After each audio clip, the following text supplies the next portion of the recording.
Hey, leg lessons day 2.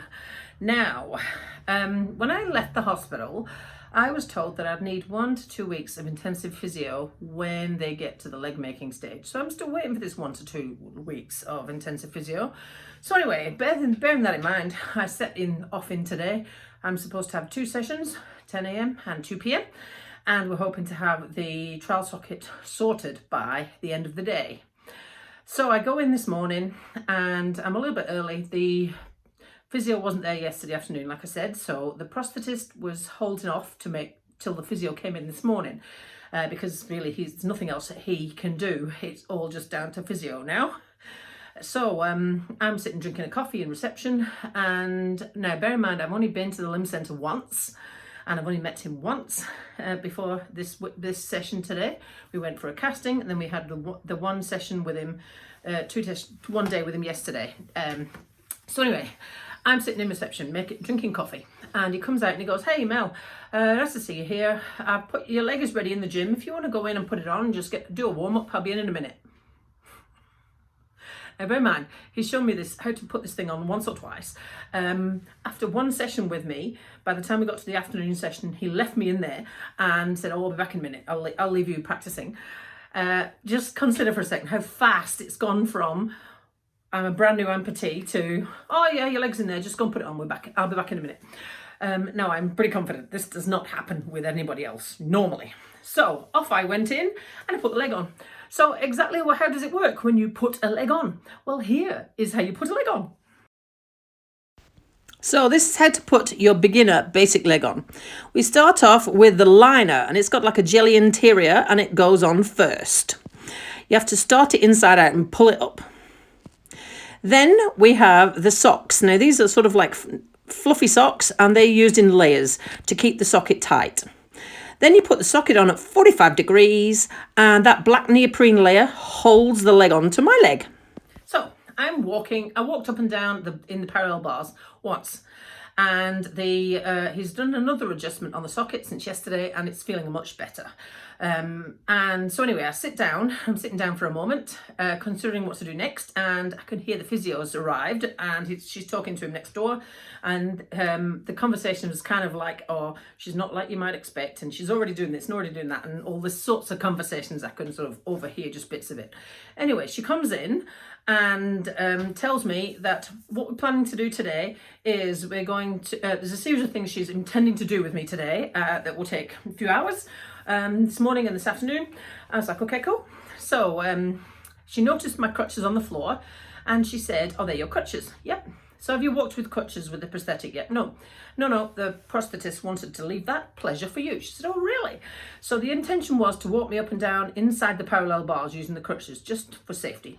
She looked at me, and I stood up from the chair, my one-legged reverse pistol squat, easy peasy, and got the crutches, and she said, "I don't think we need to do it inside the parallel bars. We'll just do it over here."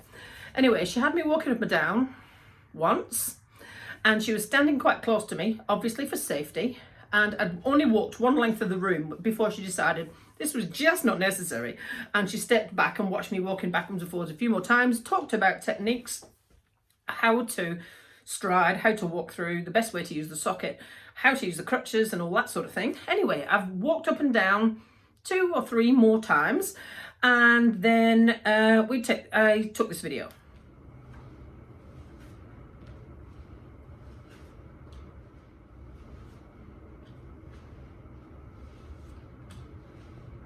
So of course she's like, "Oh my God.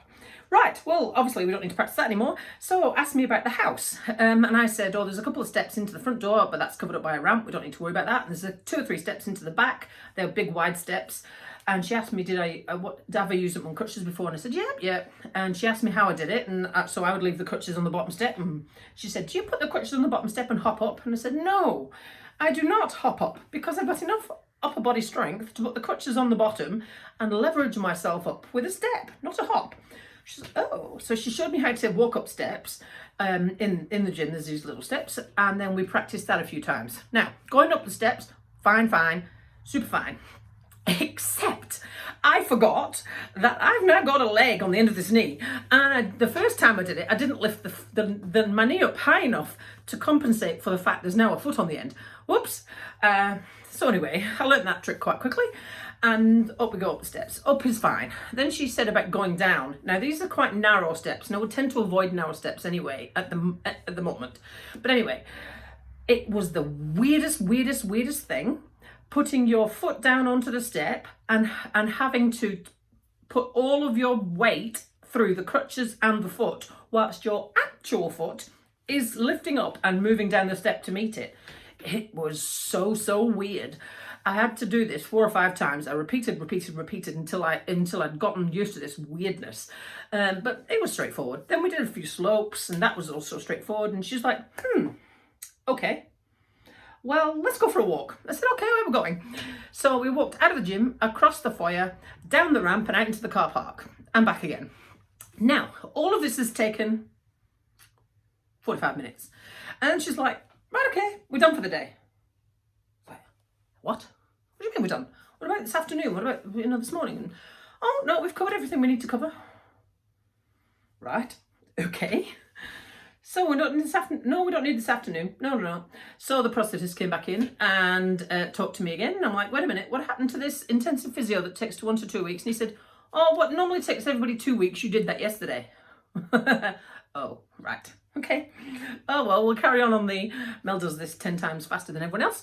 So before the physio said left, I said, so okay, don't laugh at this question, but what I need to know is the sort of time frame and what I'm looking at for returning to massage. And she said, oh, well, to be able to massage, I need to be able to put all my weight through the left foot, the prosthetic, and take the right one off the floor. Now, that'll take a while. I can't do that yet. And then I need to be able to stand up on the prosthetic for about half an hour. It's like, okay, cool. At least I know the boundaries. And how long do you think this might take? And she said, about 6 months. Now, the very first person I said this to was Mark, my husband. And he goes, oh, well, I'll take about 3. So yeah, 6 months, let me see, that takes me to, if we half that, which is what I've been covering everything in so far, or faster, then March, maybe? We'll see.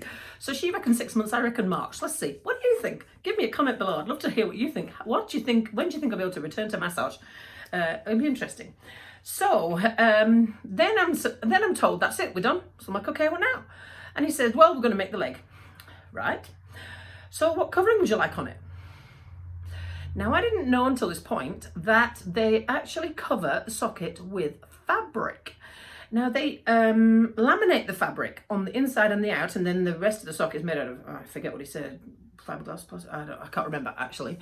But on both sides of the socket, there is laminated fabric, and it does not look like fabric at all. It's like tap, tap, tap hard.